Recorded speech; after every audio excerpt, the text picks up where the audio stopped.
Welcome to Just Koryzma, episode 37. I'm your host, Braden Koryzma, and joining me today is Richard Kelly. How you doing, man? Doing good, man. How are you? I'm good, thank you. Yeah. So Richard, he's a photographer slash videographer. This man does everything from commercials to music videos.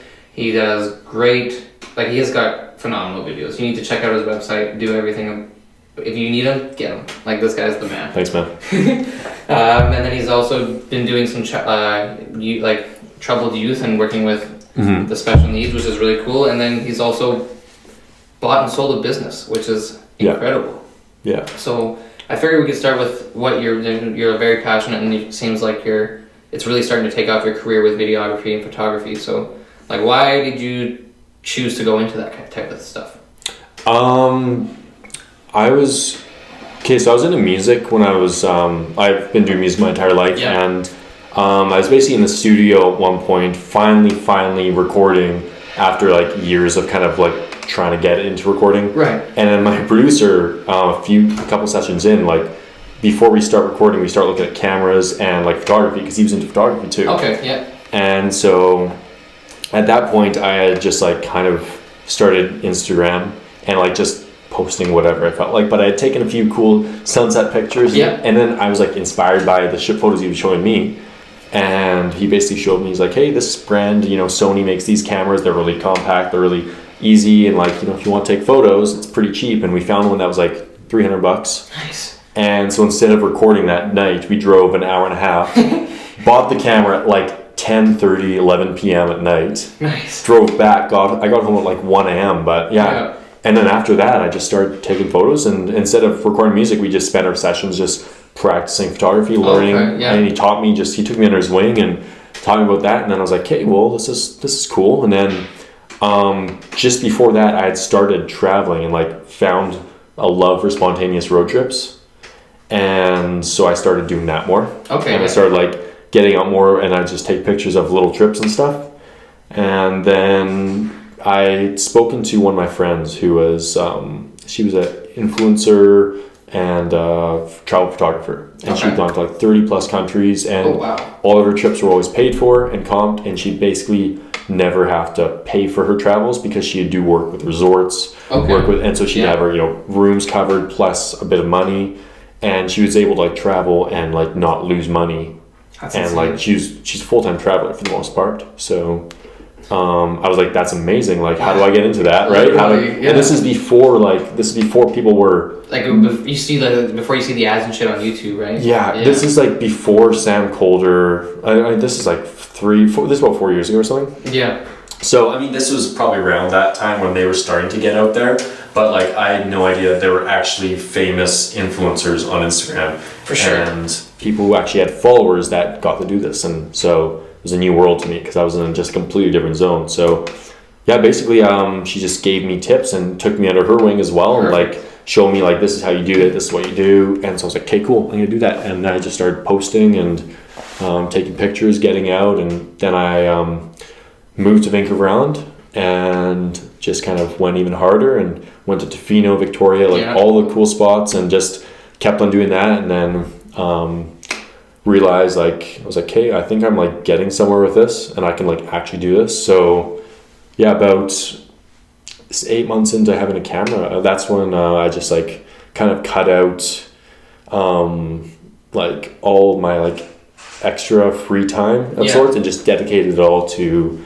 video, to taking photos and learning photography. And so that's when I started to connect with other photographers, and I was like, oh right, this person actually takes photos and they're really good at it. So I started DMing people and and that's when Snapchat was still a thing. Yes. And so I would connect with them on Snapchat as well, because it was easier to share. Before, you could even send pictures over Instagram. Okay, yeah. And so I was able to send pictures of my edits to these photographers, and I was like, hey, can you give me tips on this and whatnot? And yeah, it was from there on. A few months after that, I started working a little bit with tourism in Nanaimo, and they were my first pretty much client. And so that was your first big gig, eh? Yeah, it was my first big gig, and I did these photo meetups called Insta Meets. Okay. And we had about 6 of them that year, and I just was able to kind of bring together a community of other photographers, and from there I was like, you know what, I love it. Like, it's such amazing people, like-minded. Yeah. And it was just an amazing community of just cool people who are willing to get out and do stuff. And so then that, I was like, you know what, I want to make this something. Like, there's something here, you know? Yeah, for sure, right? Like, why look anywhere else? Like, there's amazing people everywhere. I want to be more into this. Yeah, exactly, right? And like, it seems like you've done, like, you've been able to take, like, not just photography, but your editing skills, like, to the next level. Like, so how did it feel when you landed, like, gigs with, like, Tentree and, like, Tentsile and all them? Like, that's incredible. Yeah, actually, I originally had, like, a lot of those were through Tours and Nanaimo stuff, because they would bring me in on, the Tentsile stuff was actually kind of a fluke, because we had some influencers actually come through Tourism Nanaimo and do some work there. Yep. And they just invited me along because I was also one of the only people doing that kind of like photography in the area. And so I kind of joined them on their little hike, and they set up a Tentsile out of nowhere. And I was like, I've seen these on Instagram before. Yeah. Anyway, so then they set it up and took their photos, and then I took a couple photos. And one of them, I really liked it, but I sat on it for months, waited for my editing to get bigger and better, and then I posted this one Tentsile photo, and it's still my most popular photo today. Is it the one on your like website, like the one that has, the main one? It's a beautiful picture, like incredible. And like I didn't even think about that. I just knew I wanted it to look better, so I waited till I was better editing, and then I finally I posted it, and it's still my most popular photo. I've never had anything reach that amount of like views and engagement and likes, and which is crazy because I only had like a couple thousand followers back then. Yeah. And then it got printed in a book, and then a couple travel accounts shared it, and Tentsile shared it, and it was one of their top 9 photos of the year, both of them. Holy. And then I still get tagged in that photo every other week. Really? Yeah. That's awesome. Like, it's kind of crazy. So like I never would have thought that photo, but that photo gave me in with a couple different companies. Yeah. So I worked with Hammock Company, and I worked with Tentsile themselves, and they sent me one of my own so I could work with them and get on that. So yeah, it's just one of those things that just kind of happened, and it kind of just snowballed. Yeah. Yeah. And Tentree sponsored one of my events, and then I didn't do a lot of photography for them. It was more modeling actually. I think I modeled for like 3 seasons of them. Yeah. About a year after connected with one of the founders, and he like was just really really kind dude, and brought me in, and like was able to he kind of like felt like an older brother kind of thing, and he just brought me in and like helped me, and like we went traveling together, and I was like shooting some of the stuff alongside of them, just learning as I went too. So it's a really good opportunity. But yeah, that's incredible. Yeah, that's really cool. Like it's cool to see like when you actually start seeing progress and things like that, right? Like it's incredible. And like with your work, it's got you to travel places. So is it mostly just the island you're kind of traveling all over, or are you able to kind of get elsewhere with this career? Well, my first big travel thing I think was I did Hawaii last year. So in 2017 with Tentree. Yeah. And then after that, I've done the Rockies. That was my first job with Columbia. Yeah, the video you posted. Yeah. And then I went across. A band hired me to travel across the states with them. Oh, cool. And on their tour, they went on a U.S. tour, and so I went to like 23 states, I think, or something. Wow. It was a long trip. So I did travel across the states in September, like the entire month, and then in October I went to Montreal, and then I think right after that I went to Florida, and I got another videographer got sponsored by a couple companies to get our solo skydive license in Florida. So that's how we just went for a week and got so we could just jump without without tandem or anything. Yeah. So.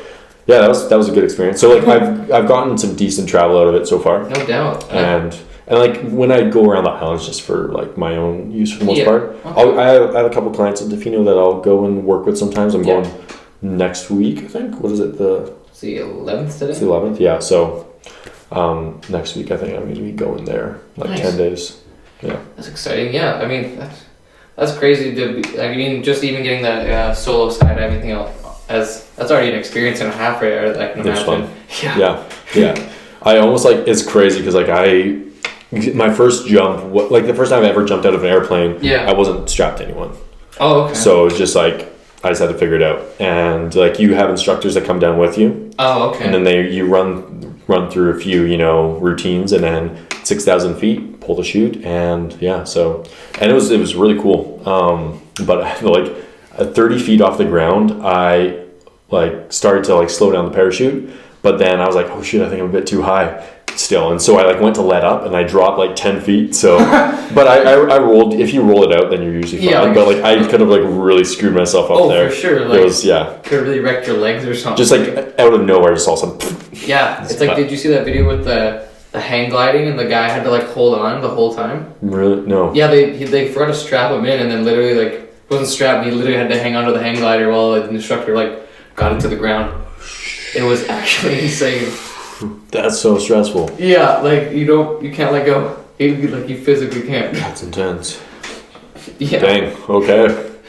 So then, like, when it comes to like shooting videos, what was your favorite video to shoot, and like, how do you find? Yeah, we'll start with that one. Actually. My favorite video to shoot. Yeah, which one was your favorite video? Because I know you've done some music videos, you've done like some commercials. Trying to think one of them, I think I shot in a way for it, but I also used source log footage, my 2018 video. Yeah.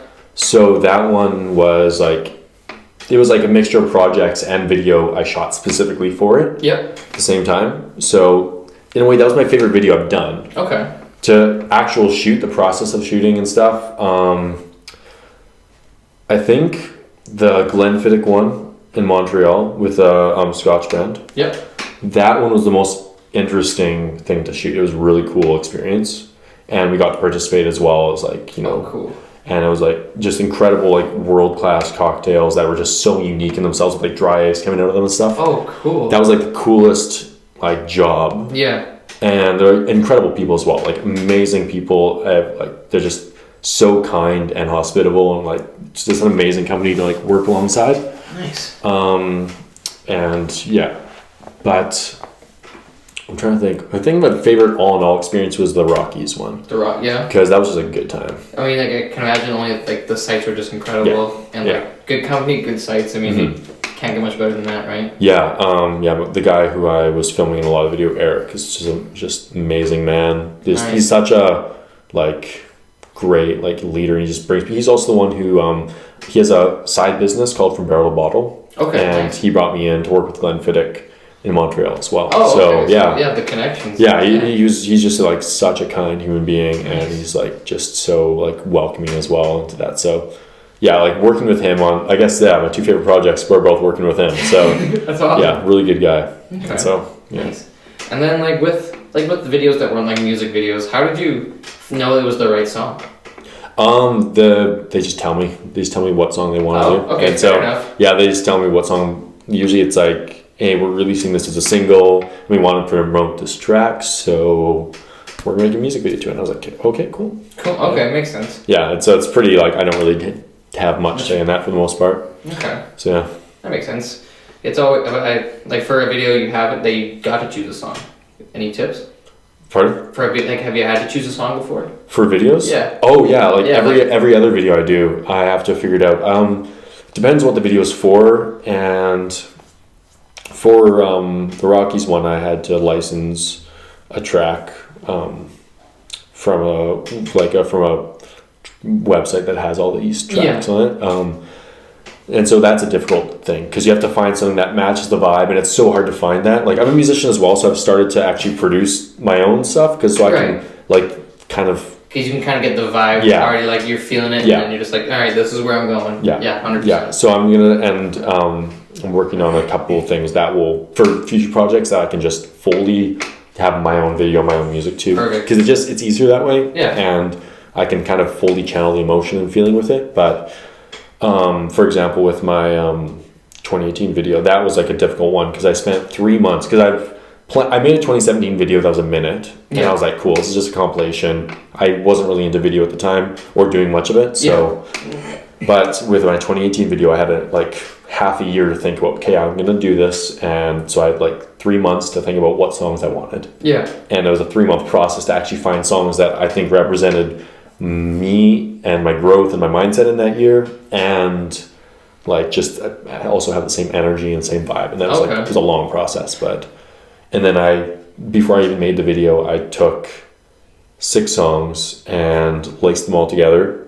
I think I took one of them out, but I think there's 5 songs put together, and I basically had to chop up songs, put filters on some of them to take away certain instruments, and then like I layered a couple other songs, and I didn't want to get copyrighted as well, so I pretty much had to make the entire track like unique as possible. So makes sense. Yeah, that's cool. And I found like some cool like remixes and stuff I could work in there, and so yeah, that was probably the longest process to find music. Do you find that kind of being the hardest part to like making the video? Yeah, a big thing, like I don't want to do too much, but like music is such a good base and good start to it, because like once you can get, like, music carries that, you know, like I don't want it to always carry it, but sometimes it needs that right kind of tune to carry that forward. So 100%. Yeah, I think that's like, you have to put a lot of thought into what music you're going to use. I know a lot of people now will just take an Odessa song and just slap it over cool transitions and stuff. But like, because a couple of guys who are actually good at doing video have done it, and so everyone else thinks that's kind of the way to do it. But I think like, if you really want to convey an emotion, if you're really trying to tell a story, you have to put more thought into it. For sure. Music, for sure. Yeah, I definitely, like, there's been a couple, like, even like TV shows that I've watched, I've watched a few episodes of Riverdale.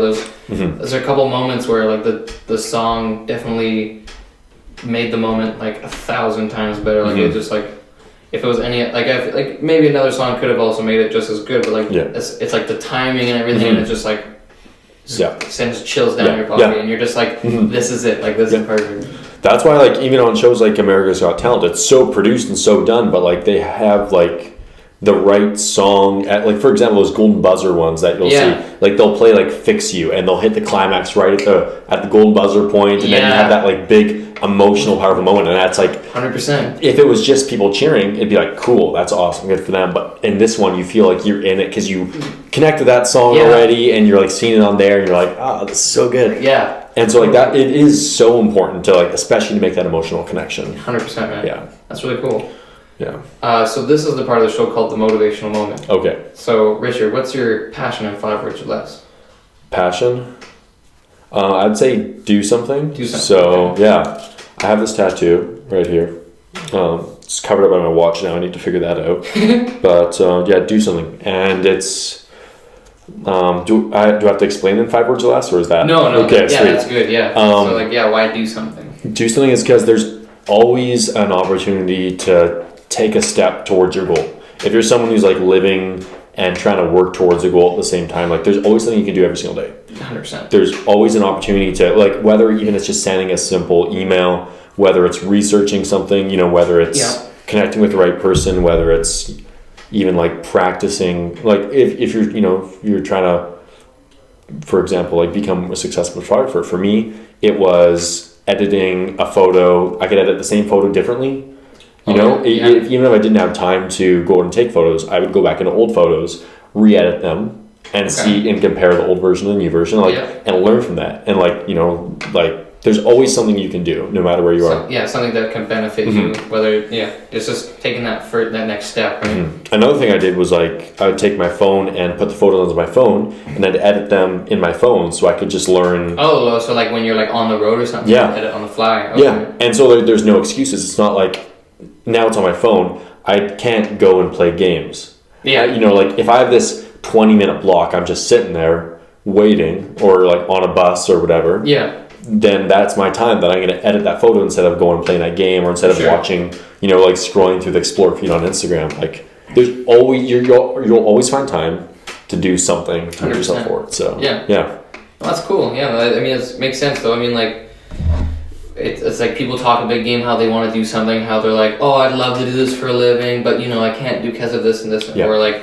because of money. It's like, well, what can you do to make your to even like incrementally start going? Like whether it be like, if you have to save money for something, that's fine, but what can you do in the meantime?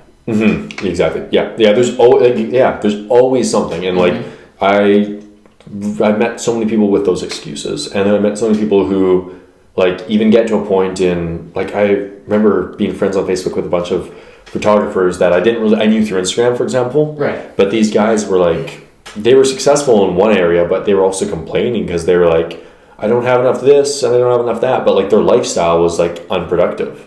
Right. And what they did and what they shared, and like they didn't dedicate their time into that, and that's why I was so motivated by it, because I was like, these guys are good and they've been doing it for 10 years, but they're unhappy with what they're doing right now. Yeah. So it's like, they're not doing something right, you know what I mean? Yeah. And they're just kind of like, they're standing there waiting for work to come to them, and if it doesn't come to them, then they're complaining. Because they're complaining that they're not making any money or anything, but it's like, reach out. Like, it's like, what can you do to like change that? Like, you don't have to niche yourself in. Like, there's a lot of guys who would like have their outdoor photography and it'd just be like, you know, landscapes with a little product or something, you know, product placement, lifestyle. And like, I copied that for a while when I was learning, because like I was like, these guys are good, but like then those guys are like, I don't know, like it just doesn't fit my brand. And it's like, well, like, change that, go beyond that, learn beyond that. Like, there's going to be jobs and opportunities. Like for me, most of my work I don't post, I don't share to social media. Almost everything I do now on social media is like either like an on brand contract that I'll do like with Columbia or something, or the rest of it's just like actual just work. Like you can, a lot of people don't realize that you don't have to like stick to your niche, you can like grow beyond it, and that's how you grow as like just a person, but also business. Well, yeah, because you can focus on the niche, and then you know you develop a name for yourself, and then it's like, all right, great, now I've mastered this niche, time to expand. Yeah, and a lot of people just stay in that niche, and then they just get depressed because they realize they're creating the same thing over again. Yeah, and then they go like complaining. Yeah, exactly. Yeah. Right? And they're just like, well, here I am, like stuck here. It's like, you can change it. Yeah, but you can always find a way to move forward, and just have to kind of force yourself to think outside of the box. Absolutely. Yeah. Well, that's cool. Thank you. Yeah. So now, so right now your full-time job is you're working with kids at risk and some special needs. So like, is there like a reason you got into that? Is there like a story? It's like full-time as well as full-time with video and stuff. So like, I think I probably spend more, technically I'm like even more full-time video and photo now, but yeah, I do 32 to 40 hours a week. And I've been doing it for about 4 years now. Okay. So no, 5 years now, 4 years total, but I've been doing it since 2014. Okay, nice. So basically came back from a thing called YWAM, Youth with a Mission. It was a program in New Zealand that I went to, and I basically moved back and didn't want to go back into food service industry, and I want to like do something meaningful in my community. And I have friends who they owned a business where they basically had a couple at risk, and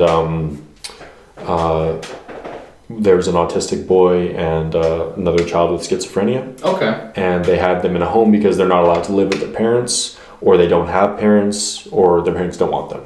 Okay. Fair. So the government basically takes them in, and then they'll place them in a home. Okay. And then they'll pay that home X amount of money per year, and say like, take care of him. These are the guidelines for child and care in BC.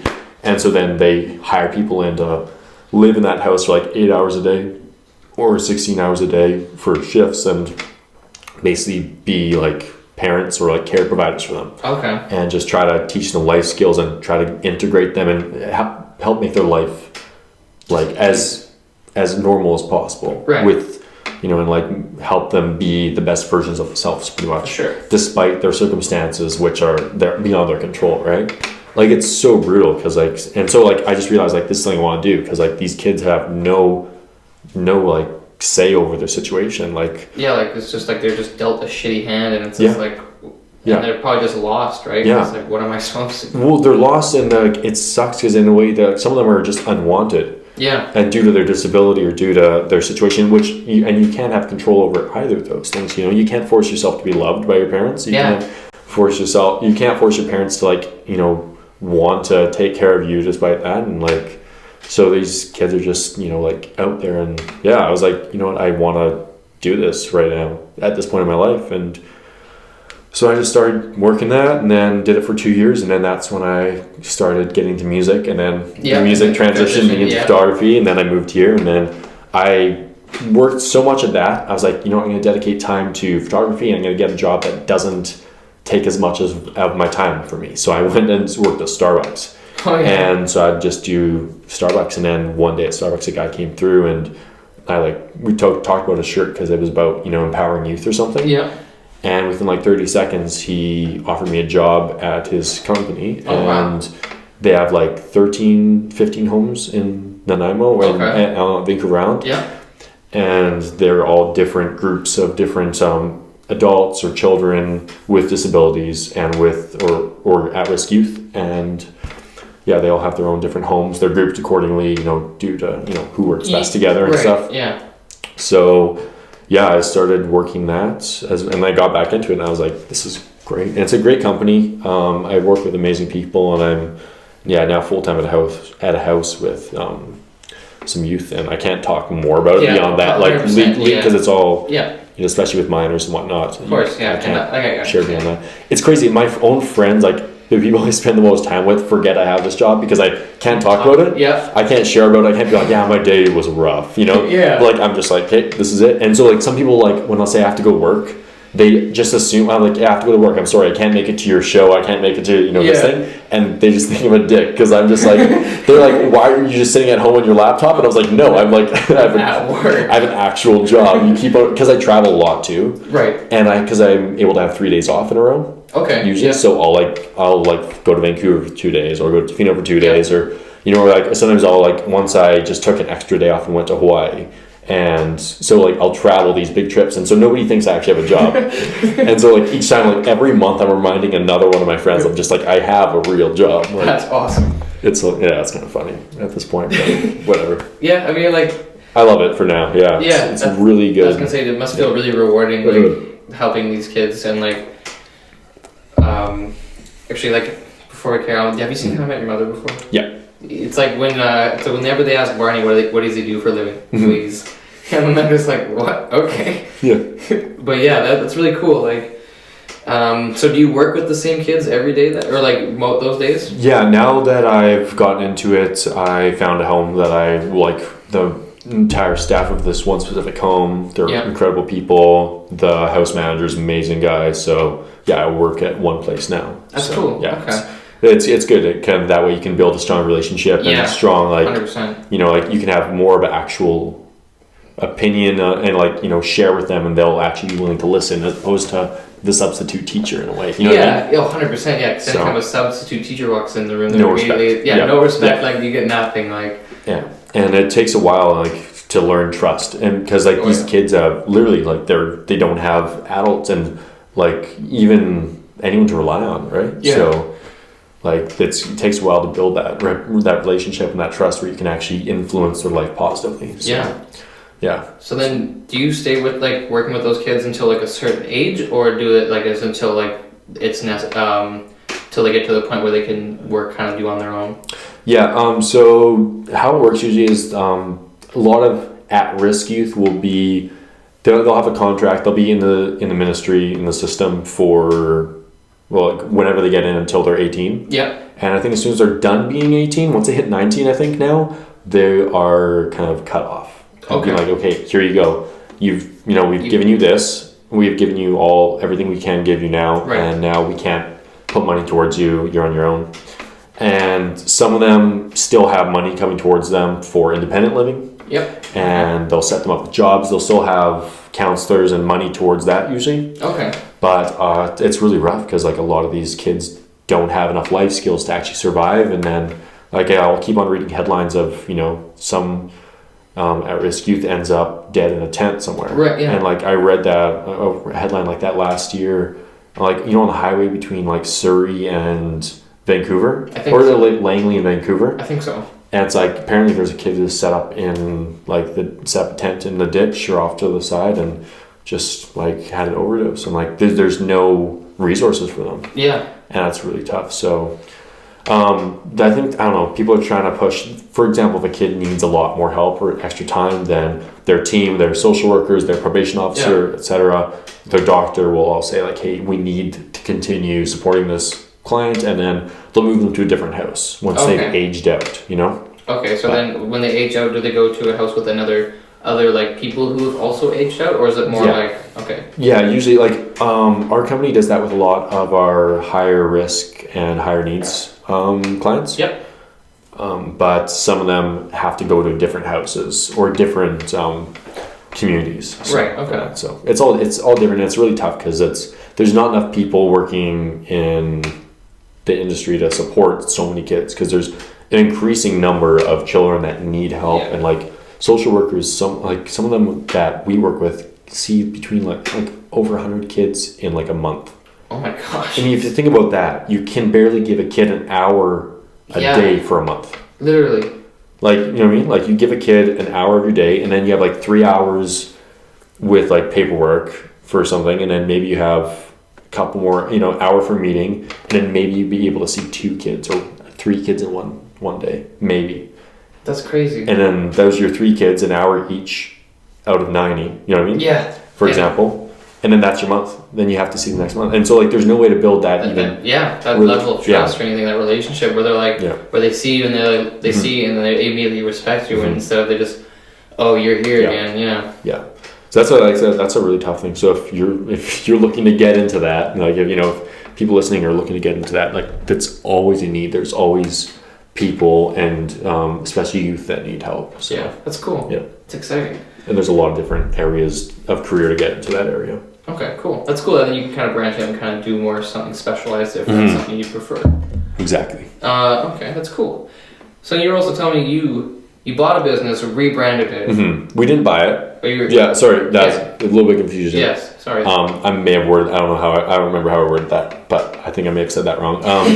Basically, we there's a business that was kind of dissolved by the NEDC. So the Nanaimo government took out funding from this tech startup incubator that was downtown, and basically at that point it was just an empty building with a couple people still working in it. Okay. But the owner of the building wanted to give back to the community, and he wanted to keep it running so there could be a resource for people to work from, like a space for people to still work from. So my friend Omar, he's the head of the Vancouver Island Organizing Committee. Yep. And he was basically, his name is well known. He's very successful in what he does. And I guess the owner of the building said, hey, can you get your team together and get a team of people to run this and make this into an actual sustainable business so we can have this, running in the community. So, and take it on as a project. So the Vancouver Island Organizing Committee, which I'm a part of, took it on. So it was originally me and 3 other people, and then we brought on a couple more people and basically just rebranded it, renamed it, brought in an entire extended team and like integrated into the Nanaimo business community, and had events there and whatnot, and just basically gave a place for people to work from as a community. So it was a collaborative co-working space, and we developed resources like we'd have financial architects to people help you with your finances, structure, like how to do your bills and like all that. There's people who get success coaches, and just a huge team of people to support everyone inside. And so it was this amazing ecosystem that took us like about a year to kind of put together. And then I guess a few months ago, the building owner, he owned a few other buildings downtown, and he just decided to sell it. He's like, I'm getting old. I'm, gonna for sure just gonna add it. So he decided to sell the building, and the people who bought it loved the space, and they were actually already in this original tech incubator years ago. Oh, no kidding. They were like the first people in there. Yeah. And so they loved what we've done, and they decided to just acquire everything we've done and rebrand it in, their own way, and keep it's called Input Logic. So they made it Input Cowork, but they like basically loved what we've done, and they acquired our assets and took over in the space. And it's like I'm really excited to see what happens next with that. Yeah. So I'm still working in that space now, and so I run my business from there as well as working with Cowork themselves. So I'll be doing some. We're still working out the fine details and stuff, but I'm definitely still present in there, and I'm like really looking forward to seeing what we can give back to the Nanaimo community from that. Cool. So, you can never do enough for the community. Like it's always good to give, because it's like, a lot of people, everyone's always like, there's nothing that goes on in Nanaimo, or like, there's never anything. But like I love Nanaimo. Like I think there's plenty to do, and like there's only gonna be like as the city grows, there's only gonna be more things to do, and like having these positive little community outlets is gonna be nothing but phenomenal. Exactly, it's something I see, and like it's something Nanaimo doesn't have. Besides that, like there's a couple cooperative working environments. Like I wouldn't call them co-working spaces because it's just more building with businesses in it. Yeah. But there's no actual co-working community spaces that like brings together creative people and like out of the box thinkers and whatnot. And so I see like if I can do something to help that become more prominent in Nanaimo, give a resource for people traveling from Vancouver even that need to rent a desk for a day and like actual place to work from, then like I want to be a part of that. I want to be a part of people actually developing Nanaimo and putting their investments, their time, growing their business in Nanaimo instead of going to Vancouver and being drowned out by everyone else doing the same thing. Literally. Which is really sad to see because there's amazing talented people that graduate from here and then they'll just leave to Victoria, leave to Vancouver, and great, they're doing great here. And so they take that, it's like the small town vibe, when it's like, you're going to do great, you're going to go to Hollywood. And so the girl who's like a decent singer heads to Hollywood and just gets destroyed. Yeah. Because like she's not actually as talented as everything, Yeah, she's just got the local support. Yeah, exactly. Yeah. And well, I mean, like some people are great, but they can't sustain that in a big city with so much competition. And you just drown in such a big, large pool, right? Yeah, and if you were just invest in yourself and invest in your time in Nanaimo, or in whatever city you're from, like that's how you grow the economy, that's how you grow the city itself, and that's how you grow that community and give more opportunity for people to actually do things. And so instead of complaining about there's nothing to do, it's like you're able to help make things happen. Yeah, like I mean, like it's like there's nothing to do here. Then it's like then go ask people if they want to do like this, start a sporting tournament. Or like it doesn't have to be something that costs money. Like everyone has a soccer ball, everyone has a basketball, right? Or like. Or like you were saying, like the your Instagram meets, or like it's like people like take photos. Like it's like all right, let's go to the top of Sugarloaf and take photos for the day. Like, make a group about it. Like there's so much potential. Yeah, exactly, and that's the thing. Like people don't. I think there's too many people being so selfish with like there's nothing for me there, but instead of like it's not like what can I do. Yeah, it's more what can I do and less what can I do for people. Like what can I create? Yeah. Can I make a resource that because I feel like if people feel certain niche missing, that's not them like that. They shouldn't be looking for it elsewhere. They should be creating that where they are. Totally. Right. You know what I mean? If they feel something's missing, then that's their sign from the universe to be like, hey, maybe you should do this here instead of complaining about it not being here. Exactly. Then all of a sudden it is here. Then now it's like.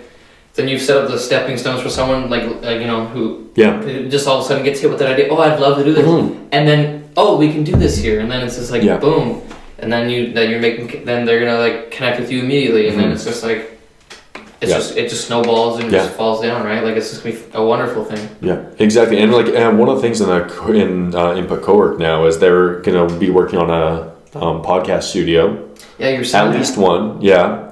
And I think that alone, because like I don't know how many people do podcasts in Nanaimo. I didn't hear about you until you reached out to me, which is surprising because I'm always online and like looking through Nanaimo hashtags and just like finding what I love to find like-minded people doing things and actually caring about it, Yeah. So like I was surprised. I was like, dang, how many other people in Nanaimo am I missing out on? Apparently there's another couple that does a podcast too. And like I'd love to collaborate with them, like just because like it's just like. And it just shows that there's other people that podcast. It's like who else is interested or who else wants to try it. And like, it's something that like at least for me, like I don't like I've looked on Reddit. I've also like I've looked at the hashtag Nanaimo thing and like there's not a lot. It's a lot. I mean, it's a lot of like great photography, like the wildlife, nature photos, but like not too much like on the video side or anything like that. Yeah, and like I feel like creating a podcast room like that is like suddenly if you have a podcast room, then people who have been like, I don't know, I don't have the equipment, I don't have the time. It's like no, you can now rent it out, do everything, like it'll be done there, you know what I mean? And I feel like giving people that opportunity to, if we can like, if we have a space that we can like build a studio, have it be used, and people will be like, oh, I can start that podcast I've always wanted to start now. And then you have someone sharing their new ideas, their original ideas, and them doing that. Someone's going to listen to that, get inspired by that, and start up their own thing. Exactly. And it's a chain it's going to be a chain reaction of people becoming more like successful in their passions and like 100%. acting on what they want to do instead of just thinking or complaining or talking about it or making excuses about it. Exactly. So I think even a small thing like that, it's like it could have a massive effect on just the community and culture of Nanaimo. And even if they wanted to charge people to rent the room, it's like you charge someone like $50 for the hour or whatever, and then it's like I would definitely do that. I'd love it. Like I wouldn't do it for every episode, but I'd love to like have you a chance to sit down in like a professional studio and just like get like you just get like almost like huge like inspiration vibes of like this is where I would love to get to, and then it just pushes me even further and harder, right? Like it'd just be great. Like that's something that I definitely think this town could use. I mean, maybe not many people use it, but like maybe someone like, but maybe someone will hear about it and be like, and then it just gets like in the back of their head, right? And then just keeps going. Yeah, it's definitely like I just think that Nanaimo has so much potential, and I'm really excited to see at least if I can do something so small to get people's minds just turning and like moving. Then 100%. I'll be really happy about that. It'll be great. Like this town is great. Like I mean, this island is basically paradise. If I don't have to move, I'll stay here. Like I mean, it's. Till we get destroyed by that tsunami, that earthquake or whatever. Until then, I'll be here. But no, like for real, it's like it's an incredible place, and that's why I moved here. Is because it's. I mean, Nanaimo especially, it's so affordable compared to everywhere else. Like Tofino's too far, but I'm like we're 3 hours from Tofino. We're 2 hours from Victoria, not even 2 hours to Horseshoe Bay. To Vancouver, and like we're in the middle here. It's affordable. What is it like? Where I live, I'm like 10 minutes to a lake. I'm 3 minutes to the ocean. Literally, right? Like, I'm like 10 minutes, 15 minutes to a beach, Blueback or whatever. If you want to hike, you're 15, 20 minutes to the base of Mount Benson. If you want waterfalls, 45-minute hike. You can drive 45 minutes, head up Little Mountain. You can go Little Qualicum, Englishman River. Like within an hour, you can literally just see some of the most incredible, beautiful sights 100% in this area. And it's like people, and a lot of people don't realize that because they're like, it's like they've been around it their whole life. They just take it for granted, right? I get it. If you grew up in that area, it's so hard to see the beauty in it because you're used to that. But like, I'm always bringing visitors from Vancouver. And like people are just in awe of this place, and they're like, "How? And how is this not packed too?" Because like there's a beautiful spot in nature. It's packed with people in Vancouver even, and so it's like it takes away from like the this is a beautiful like site, but then when there's like 300 people, it's like less cool. Yeah, so like it's literally like you said, a paradise, and it's just so unique and beautiful in itself, and hope more people realize that. Or not too many people. Not too many people, but like enough. At least people here can appreciate it. I'd love to see more of that. Do you know what? People don't even know there's bioluminescence. Really? Off of... See I didn't even how know long that. have you lived here? Like 18 years at least. And I've only been here for 3 years, and I found out there's bioluminescence in Piper's Lagoon. And now hopefully it's not going to be too busy, but whatever, it's nighttime. You go at night in the spring or summer. You can swim at night. It's super warm, right? It's still going to be like 25 degrees at like 10 or 11 p.m. And you go in, and it's literally like you just move your hands like this, and it's blue sparks. It's literally like blue sparks from a fire. It's incredible. It's like I love showing that to people too. It's one of my favorite things to show people. It's genuinely a Life of Pi magical moment. And that's at Piper's Lagoon. And that's literally like 20 minutes max, like depending on traffic. Like wherever you are, like you're close to that, and just jump in the water. It's summer, it's warm, and it's beautiful. Like, and it's there the entire time, and like people don't realize that. That's awesome. I definitely am going to do that this summer. Anyways, man. I love it. I just wanted to thank you for coming on my show, though. Like, absolutely. I really appreciate it. Where can the people find you? Like, what's your website? What's your Instagram? Where are your social media stuff? So, pretty much right now, just my website and Instagram. So, Instagram for me would be @the_Richard_Kelly. And then I also have a second account that I post more portrait work to, or more just random stuff that I enjoy. Right.